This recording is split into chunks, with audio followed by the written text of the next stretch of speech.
Hi guys, welcome back to new video. ಈ ಒಂದು complete video ನಿಮ್ಮ ಒಂದು ಪ್ರೈವೇಟ್ ಸ್ಕಾಲರ್ಶಿಪ್ ಬಗ್ಗೆ ಆಗಿರುತ್ತೆ. So HDFC bank Parivartan scholarship ಅಂತ. ಸೊ ಎಲಿಜಿಬಿಲಿಟಿ ಕ್ರೈಟೀರಿಯಾ ಏನು, ಯಾವ ರೀತಿ ಅಪ್ಲೈ ಮಾಡೋದು, ಎಷ್ಟು ಸಿಗುತ್ತೆ ಮತ್ತು ಯಾವಾಗ ಬರ್ಬೋದು, ಸೊ ಇದ್ರ ಬಗ್ಗೆ ಎಲ್ಲ ಕಂಪ್ಲೀಟಾಗಿ ತಿಳಿಸ್ಕೊಡ್ತೀನಿ. ಆದ್ದರಿಂದ ವಿಡಿಯೋ ಇನ್ಫಾರ್ಮೇಟಿವ್ ಆಗಿರುತ್ತೆ. ಇದೇ ರೀತಿ ಸ್ಕಾಲರ್ಶಿಪ್ಸ್ ಅಪ್ಡೇಟ್ಸ್ ಬರ್ತಾ ಇರುತ್ತೆ. ಯಾರೆಲ್ಲ ನನ್ನ ಚಾನಲ್ಗೆ ಇನ್ನೂ ಸಬ್ಸ್ಕ್ರೈಬ್ ಆಗಿಲ್ಲ ದಯವಿಟ್ಟು ಸಬ್ಸ್ಕ್ರೈಬ್ ಆಗಿ ಮತ್ತು ವಿಡಿಯೋಗೊಂದು ಲೈಕ್ನ ಕೊಡಿ. ಸೊ ಲೈಕ್ ಕೊಡೋದ್ರಿಂದ ಇನ್ನಷ್ಟು ಸ್ಟೂಡೆಂಟ್ಸ್ಗೆ ರೀಚ್ ಆಗುತ್ತೆ. ಸೊ ಬನ್ನಿ ಫ್ರೆಂಡ್ಸ್, ವಿಡಿಯೋನ ಶುರು ಮಾಡೋಣ. ಈಗ ನೋಡಿ, HDFC ಮತ್ತು ಈಗ ಟಾಟಾ ಮತ್ತು ರಿಲಯನ್ಸು ಈ ರೀತಿ ಪ್ರತಿಯೊಂದು ಪ್ರೈವೇಟ್ ಕಂಪನೀಸು ಒಂದಷ್ಟು ಪರ್ಸೆಂಟೇಜ್ ಅವರು ಏನು ಪ್ರಾಫಿಟ್ ಮಾಡ್ತಾರೆ ಅದರಲ್ಲಿ ಒಂದಷ್ಟು ಪರ್ಸೆಂಟೇಜ್ ಅಂತ ಈ ಒಂದು ಸ್ಕಾಲರ್ಶಿಪ್ಸ್ಗೆ ಮತ್ತು ಒಂದು ಚಾರಿಟೇಬಲ್ ಟ್ರಸ್ಟು ಈ ರೀತಿ ಅದಕ್ಕೆ ಡೊನೇಟ್ ಮಾಡ್ತಾರೆ. ಸೊ ಅದರಲ್ಲಿ ಈ ಒಂದು ಸ್ಕಾಲರ್ಶಿಪ್ಸ್ ಕೂಡ, ಸೊ ಸ್ಕಾಲರ್ಶಿಪ್ಸು ಅಪ್ ಟು ನಿಮಗೆ 75,000 ಯಾರಿಗೆ for class 1 to 12 diploma, ITI, polytechnic, UG ಮತ್ತು PG ಸ್ಟೂಡೆಂಟ್ಸ್ಗೆ. ಸೊ ಈ ಒಂದು ಸ್ಕಾಲರ್ಶಿಪ್ಸು ನಿಮಗೆ ಒಂದು ಪೀರಿಯಡ್ ಅಂದರೆ ಇಷ್ಟು ಟೈಮಿಂಗ್ಸು ಲಾಸ್ಟ್ ಡೇಟ್ ಅಂತ ಇರುತ್ತೆ, ಅಲ್ಲಿ ತನಕ ನೀವು ಅಪ್ಲೈ ಮಾಡಬೇಕು. ಅದು ಮೆರಿಟ್ ಬೇಸಿಸ್ ಮೇಲೆ ನಿಮಗೆ ಈ ಒಂದು ಸ್ಕಾಲರ್ಶಿಪ್ಸ್ನ ಅಲಾಟ್ ಮಾಡ್ತಾರೆ. ನಿಮಗೆ ಕನ್ಫರ್ಮ್ ಆಗಿ ಬರುತ್ತೆ ಅಂತ ಹೇಳೋದಕ್ಕಾಗಲ್ಲ. ನಿಮ್ಮ ಒಂದು ಮಾರ್ಕ್ಸ್ ಚೆನ್ನಾಗಿದ್ದು ನೀವು ಅಂದರೆ ಎಲಿಜಿಬಿಲಿಟಿ ಇತ್ತು ಅಂತ ಹೇಳಿದ್ರೆ ಖಂಡಿತ ನಿಮಗೆ ಸಿಗುವ ಚಾನ್ಸಸ್ ಜಾಸ್ತಿ ಇರುತ್ತೆ. ಬಟ್ SSP ಆ ರೀತಿ ಅಲ್ಲ. ನಿಮಗೆ SSP ನೀವು ಅಪ್ಲೈ ಮಾಡಿದ್ರಿ ಅಂತ ಹೇಳಿದ್ರೆ, ನೀವು ಫೀಸ್ ಪೇಮೆಂಟ್ ಮಾಡಿದರೆ ಕರೆಕ್ಟಾಗಿ ನಿಮಗೆ ಖಂಡಿತ 100% ಆ ಒಂದು SSP ಬರುತ್ತೆ. ಸೊ NSP ಸ್ವಲ್ಪ ಡೌಟ್ ಇದೆ, ಅದ್ರ ಬಗ್ಗೆ ನಿಮಗೆ ಅಪ್ಡೇಟ್ ಮಾಡ್ತೀನಿ. ಈಗ ಈ ಒಂದು ಸ್ಕಾಲರ್ಶಿಪ್ಸ್ಗೆ ಏನೆಲ್ಲ ಮೆರಿಟು ಮತ್ತು ಯಾರಿಗೆಲ್ಲ ಕೊಡ್ತಾರೆ ಅಂತ ಹೇಳಿದ್ರೆ, ಈ ಒಂದು HDFC ಬ್ಯಾಂಕ್ ಪರಿವರ್ತನ್ಸ್ ECESS ಪ್ರೋಗ್ರಾಮ್ ಸ್ಕಾಲರ್ಶಿಪ್ಪು ಸ್ಕೂಲ್ ಸ್ಟೂಡೆಂಟ್ಸ್ಗೆ ಮತ್ತು ಅಂಡರ್ ಗ್ರ್ಯಾಜುಯೇಟ್ ಮತ್ತು ಪೋಸ್ಟ್ ಗ್ರ್ಯಾಜುಯೇಟ್, ಸೊ ಈ 3 ಕ್ಯಾಟಗರಿ ಕೊಡ್ತಾರೆ. ಸೊ ಈಗ 1 to 12 ನೋಡಿ, 1 to 12 ನಿಮಗೆ ಎಲಿಜಿಬಿಲಿಟಿ ಏನಿರಬೇಕು, ನೀವು applicants must be pursuing class 1 to 12. ಅದಾದಮೇಲೆ polytechnic courses in private or government college. Applicants must be pass the previous qualifying examination. ನೀವು ಇದಕ್ಕೆ ಅಪ್ಲೈ ಮಾಡಬೇಕೀಗ. ಯಾವುದಕ್ಕೆ? ನೀವು 1 to 12 ಇದೆಯಲ್ಲ, ಈ ಒಂದು ಮೆರಿಟ್ ಬೇಸ್ ಮೇಲೆ ಅಪ್ಲೈ ಮಾಡಬೇಕು. The application must have passed the previous year qualification exam least 55% marks. ಅಂದರೆ ನೀವು ಮಿನಿಮಮ್ 55% ಸ್ಕೋರ್ ಮಾಡಿರಬೇಕು. ಈ ಒಂದು ಸೆಕೆಂಡ್ PUC ನಿಮ್ಮದು. ಇದ್ರ ಮೇಲೆ ಈಗ ಅಪ್ಲೈ ಮಾಡೋದಕ್ಕಾಗೋದು. ಈಗ ನೆಕ್ಸ್ಟು ಇಂಜಿನಿಯರಿಂಗ್ ಫಸ್ಟ್ ಸೆಮ್ ಮುಗಿದ್ಮೇಲೆ ನೆಕ್ಸ್ಟು ಅಂಡರ್ ಗ್ರ್ಯಾಜುಯೇಟ್ಗೆ ಅಪ್ಲೋಡ್ ಮಾಡ್ಬೋದು. ಸೊ ಈಗ ಇದಕ್ಕೆ ಅಪ್ಲೈ ಮಾಡಬೇಕು. Annual income must be less than or equal to 2.5 lakh. ಮತ್ತು ಇದು ಎಲ್ಲರಿಗೂ ಗೊತ್ತಿರುತ್ತೆ. ಬೆನಿಫಿಟ್ಸ್ ಏನು ಅಂತ ಹೇಳಿದ್ರೆ, ಅಪ್ ಟು ನಿಮಗೆ 15,000 ಕೊಡ್ತಾರೆ 1 to 6. Next 1 to 7 diploma, ITI, polytechnic ಸ್ಟೂಡೆಂಟ್ಸ್ಗೆ 18,000 ಕೊಡ್ತಾರೆ. ನೀವು ಎಷ್ಟು 12th ಬರ್ತೀರಲ್ವಾ, ಸೆಕೆಂಡ್ PUC, ನಿಮಗೆ 18,000 ರೂಪೀಸ್ ಸಿಗ್ಬೋದು. ಬೇಕಾಗಿರೋ ಡಾಕ್ಯುಮೆಂಟ್ಸ್ ಏನು? Passport size photo, previous years marks card, identity proof, Aadhaar card ಮತ್ತು ವೋಟರ್ ID ಯಾವುದಾದ್ರೂ ಆಗುತ್ತೆ. Current year admission proof. So ಈ ವರ್ಷ ನೀವು ಏನು ಅಡ್ಮಿಷನ್ ಆಗ್ತೀರಾ, ಅಡ್ಮಿಷನ್ ಆದಮೇಲೆ ನಿಮಗೆ ಫೀಸ್ ರೆಸಿಪ್ಟ್ ಕೊಡ್ತಾರಲ್ಲ, ಆ ಫೀಸ್ ರೆಸಿಪ್ಟು ಮತ್ತು ಇನ್ಸ್ಟಿಟ್ಯೂಷನ್ ID ಕಾರ್ಡು ಇದು ಬೇಕಾಗುತ್ತೆ. ಮೇಯ್ನಾಗಿ ಅಪ್ಲಿಕೆಂಟ್ ಬ್ಯಾಂಕ್ ಪಾಸ್ಬುಕ್ಕು, ಇದನ್ನು ನೀವು ಕರೆಕ್ಟಾಗಿ ಹಾಕಬೇಕು. ಮತ್ತು ಕ್ಯಾನ್ಸಲ್ ಚೆಕ್ ಅಂತ ಇದ್ದಾರೆ. ಸೊ ಎರಡರಲ್ಲಿ ಯಾವುದಾದ್ರು ಒಂದಾಗುತ್ತೆ, ಇದು main important. Next income proof. So ಇದು ಕೂಡ ಮೇಯ್ನ್ ಇಂಪಾರ್ಟೆಂಟು. ಯಾಕೆಂತ ಹೇಳಿದ್ರೆ ಇನ್ಕಮ್ಮು ನಿಮಗೆ ಕಡಿಮೆ ಇದ್ದಷ್ಟು ನಿಮಗೆ ಆ ಒಂದು ಸ್ಕಾಲರ್ಶಿಪ್ ಸಿಗುವ ಪ್ರಾಬಿಲಿಟಿ ಜಾಸ್ತಿ ಆಗುತ್ತೆ. ಆ ಇನ್ಕಮಲ್ಲಿ ಏನಿದೆ, so income proof issued by ಗ್ರಾಮ ಪಂಚಾಯತ್. ಸೊ ಅದು ಕರೆಕ್ಟಾಗಿರಬೇಕು ಎಲ್ಲ ಡೀಟೇಲ್ಸು, ಇಲ್ಲಾಂದರೆ ರಿಜೆಕ್ಟ್ ಮಾಡ್ತಾರೆ. Next income proof issued by tahsildar, ಇದೆಲ್ಲ ಗೊತ್ತಿರುತ್ತೆ.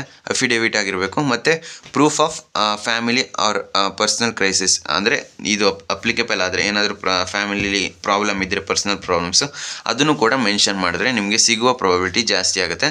ಹಂಗನ್ಬಿಟ್ಟು ಸುಳ್ಳೆಲ್ಲ ಹಾಕೋದಕ್ಕೆ ಹೋಗಬೇಡಿ. ಸೊ ಅವರು ಜೆನ್ಯೂನಾಗಿ ಚೆಕ್ ಮಾಡ್ತಾರೆ. ಈ ಒಂದು ಸ್ಕಾಲರ್ಶಿಪ್ಸು ಚಾನ್ಸಸ್ ಜಾಸ್ತಿ ಇದೆ ಬರುವಂಥದ್ದು. ಬಟ್ ಲಿಮಿಟೆಡ್ ಸ್ಟೂಡೆಂಟ್ಸ್ಗೆ, ನಿಮಗೆ 2,000, 3,000, 10,000 ಸ್ಟೂಡೆಂಟ್ಸ್ಗೆ, ಈ ರೀತಿ ಲಿಮಿಟೆಡ್ ಸ್ಟೂಡೆಂಟ್ಸ್ಗೆ ಈ ಒಂದು ಸ್ಕಾಲರ್ಶಿಪ್ಸ್ನ ಕೊಡ್ತಾರೆ.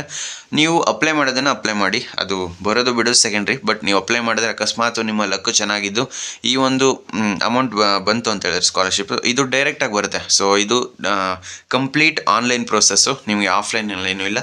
ಬೇಕು ಅಂತ ಹೇಳಿದ್ರೆ ನಿಮಗೆ ಸಪ್ರೇಟು ಒಂದು ಡೆಡಿಕೇಟೆಡ್ ವಿಡಿಯೋ ಮಾಡಿ ತಿಳಿಸ್ಕೊಟ್ಟಿದ್ದೀನಿ ಯಾವ ರೀತಿ ಅಪ್ಲೈ ಮಾಡೋದು ಈ ಒಂದು ಸ್ಕಾಲರ್ಶಿಪ್ಸ್ಗೆ ಅಂತ. ನೆಕ್ಸ್ಟು ನಿಮಗೆ ಅಪ್ಕಮಿಂಗ್ ಡೇಸಲ್ಲಿ ಬೇಕು ಅಂತ ಹೇಳಿದ್ರೆ ಲೈವ್ ಡೆಮೋ ಮಾಡಿ ತಿಳಿಸ್ಕೊಡ್ತೀನಿ. ಸೊ ನಾನು ಕೂಡ ಅಪ್ಲೈ ಮಾಡಿಕೊಡ್ತೀನಿ ನಿಮಗೆ, ಯಾರಿಗಾದರೂ ಬೇಕು ಅಂತ ಹೇಳಿದ್ರೆ. ನೆಕ್ಸ್ಟು ಅಪ್ಲೈ ಮಾಡೋದು ಯಾವ ರೀತಿ ನೋಡಿ. ಈ ಕ್ಲಿಕ್ ಆನ್ ಅಪ್ಲೈ ಅಂತ ಇಲ್ಲಿ ಕೆಳಗಡೆ ಇರ್ಬೋದು, ಇಲ್ಲಿದೆ ಅಪ್ಲೈ ನೋ ಅಂತ ಕ್ಲಿಕ್ ಮಾಡಿದಾಗ ಲಾಗಿನ್ ಆಗುತ್ತೆ ಬಡ್ಡಿ ಫಸ್ಟ್ ಐಡಿಗೆ.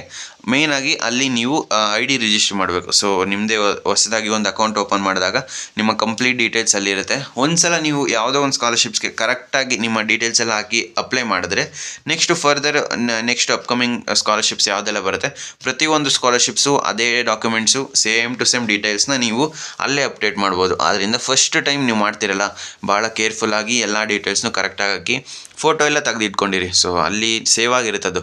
ನೀವು ಒಂದ್ಸಲ ಅಪ್ಲೈ ಮಾಡಿದ್ರೆ ನೆಕ್ಸ್ಟು ಇನ್ನೊಂದು ಯಾವುದೋ ಒಂದು ಸ್ಕಾಲರ್ಶಿಪ್ಗೆ ಈಗ ಇನ್ಕಮ್ ಪ್ರೂಫ್ ಬೇಕು, ಆವಾಗ ಅಲ್ಲೇ ಅದು ತೋರಿಸುತ್ತೆ ಆಪ್ಷನ್ನು. ನೀವು ಡೈರೆಕ್ಟು ಅದನ್ನು ಅಕ್ಸೆಪ್ಟ್ ಮಾಡಿದ್ರೆ ಸಾಕು.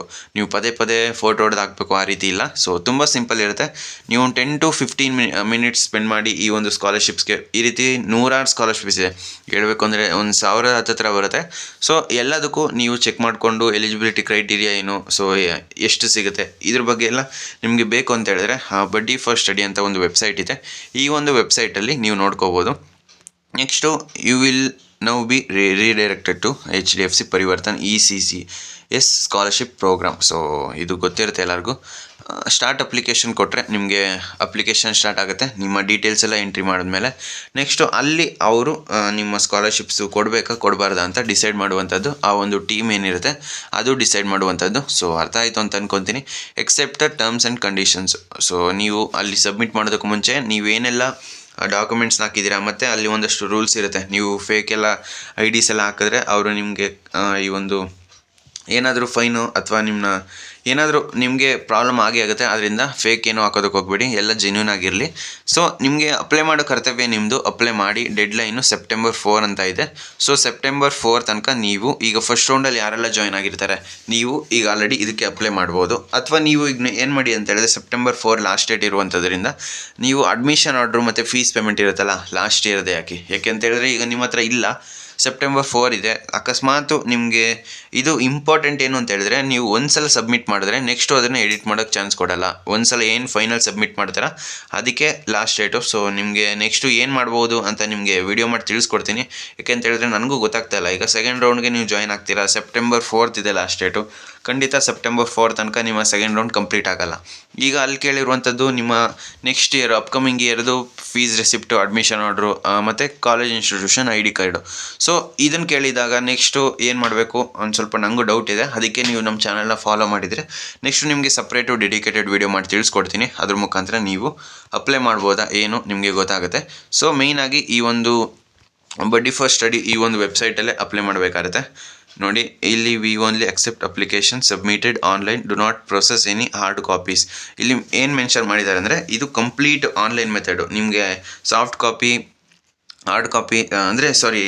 ಸಾಫ್ಟ್ ಕಾಪಿ ಅಷ್ಟೇ. ನೀವು ಈಗ ಅಲ್ಲಿ ಏನು ಅಪ್ಲೋಡ್ ಮಾಡ್ತೀರಾ ಅಷ್ಟೇ ಇರುವಂಥದ್ದು. ಹಾರ್ಡ್ ಕಾಪಿ ಏನು ಸಬ್ಮಿಟ್ ಮಾಡೋ ಅವಶ್ಯಕತೆ ಇಲ್ಲ.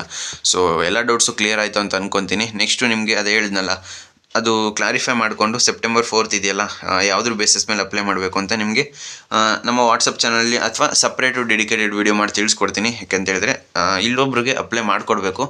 ಲೈವ್ ಡೆಮೋ ಮಾಡಿದ್ರೆ ನಿಮಗೂ ಕೂಡ ಹೆಲ್ಪ್ ಆಗುತ್ತೆ. ಸೊ ಫ್ರೆಂಡ್ಸ್, ಈ ವಿಡಿಯೋ ನಿಮಗೆ ಇಷ್ಟವಾಗಿತ್ತು ಅಂದರೆ ಲೈಕ್ ಮಾಡಿ, ಕಮೆಂಟ್ ಮಾಡಿ ಮತ್ತು ನಿಮ್ಮ ಫ್ರೆಂಡ್ಸ್ಗೆಲ್ಲ ಈ ವಿಡಿಯೋನ ಶೇರ್ ಮಾಡಿ. ಇದೇ ರೀತಿ ಪ್ರತಿಯೊಂದು ಸ್ಕಾಲರ್ಶಿಪ್ಸ್ ಏನು ಬರುತ್ತೆ ಅಪ್ಕಮಿಂಗ್ ಡೇಸಲ್ಲಿ ಸೊ ನಿಮಗೆ ಸಪ್ರೇಟ್ ಡೆಡಿಕೇಟೆಡ್ ವಿಡಿಯೋ ಮಾಡಿ ತಿಳಿಸ್ಕೊಡ್ತೀನಿ. ಯಾಕೆಂತ ಹೇಳಿದ್ರೆ ಈಗ ಸ್ಕಾಲರ್ಶಿಪ್ಸ್ ಅಮೌಂಟಿಂದನೇ ನಿಮ್ಮ ಫೀಸ್ ಅಮೌಂಟ್ ಏನಿದೆ ಅದನ್ನು ನೀವು ವಾಪಸ್ ಪಡ್ಕೋಬೋದು ಈ ಒಂದು ಸ್ಕಾಲರ್ಶಿಪ್ಸ್ ಮುಖಾಂತರ. ಬಟ್ ಗ್ಯಾರಂಟಿ ಬಂದೇ ಬರುತ್ತೆ ಅಂತ ಹೇಳೋದಕ್ಕಾಗಲ್ಲ, ಸಿಗೋ ಚಾನ್ಸಸ್ ಜಾಸ್ತಿನೇ ಇದೆ. ಯಾಕೆಂತ ಹೇಳಿದ್ರೆ ನಿಮ್ಮ ಮೆರಿಟ್ ಚೆನ್ನಾಗಿತ್ತು, ಸೆಕೆಂಡ್ PUಲಿ ಮಾರ್ಕ್ಸ್ ಚೆನ್ನಾಗಿತ್ತು, ಮತ್ತು ನೆಕ್ಸ್ಟು ನೀವು ಫಸ್ಟ್ ಟೈಮ್ ಜಾಯ್ನ್ ಆದಾಗ ನೀವು ಬ್ಯಾಕ್ಲಾಗ್ನ ಉಳಿಸ್ಕೊಳ್ಳೋದಕ್ಕೆ ಹೋಗ್ಬಿಡಿ. ಸೊ ಬ್ಯಾಕ್ಲಾಗ್ ಉಳ್ಕೊಂಡಾಗ ನಿಮ್ಮ CGPA ಡೌನ್ ಆಗುತ್ತೆ. ಆವಾಗ ಈ ಥರ ಸ್ಕಾಲರ್ಶಿಪ್ಸ್ ಎಲ್ಲ ಸಿಗೋದು ತುಂಬ ಕಷ್ಟ. ಆದ್ದರಿಂದ ನೀವು ಕರೆಕ್ಟಾಗಿ ಒಂದು 8.58 CGPA ಮೇಂಟೈನ್ ಮಾಡಿಕೊಂಡ್ರೆ ಒಂದೊಳ್ಳೆ ಸ್ಕಾಲರ್ಶಿಪ್ಸ್ನ ಪಡ್ಕೋಬೋದು. ಈ ಅಮೌಂಟು ತುಂಬ ಯೂಸ್ ಆಗುತ್ತೆ. ನೆಕ್ಸ್ಟ್ ನೀವು ಬಂದಾಗ ನೀವೇ ಒಂದು ಸಲ ಥಿಂಕ್ ಮಾಡಿ. 50,000 ಸಾಮಾನ್ಯದ ಅಮೌಂಟ್ ಅಲ್ಲ, 50,000 ನೀವು ಆಲ್ಮೋಸ್ಟ್ ನಿಮ್ಮ ಅರ್ಧ ಫೀಸ್ ವಾಪಸ್ ಬಂದಂಗೆ. ಆದ್ದರಿಂದ ಒಂದೊಳ್ಳೆ CGPA ಸ್ಕೋರ್ ಮಾಡ್ಕೊಂಡು ಇಟ್ಕೊಂಡಿರಿ. ನೆಕ್ಸ್ಟ್ ಇಯರ್ ಕೂಡ ಅಪ್ಲೈ ಮಾಡ್ಬೋದು.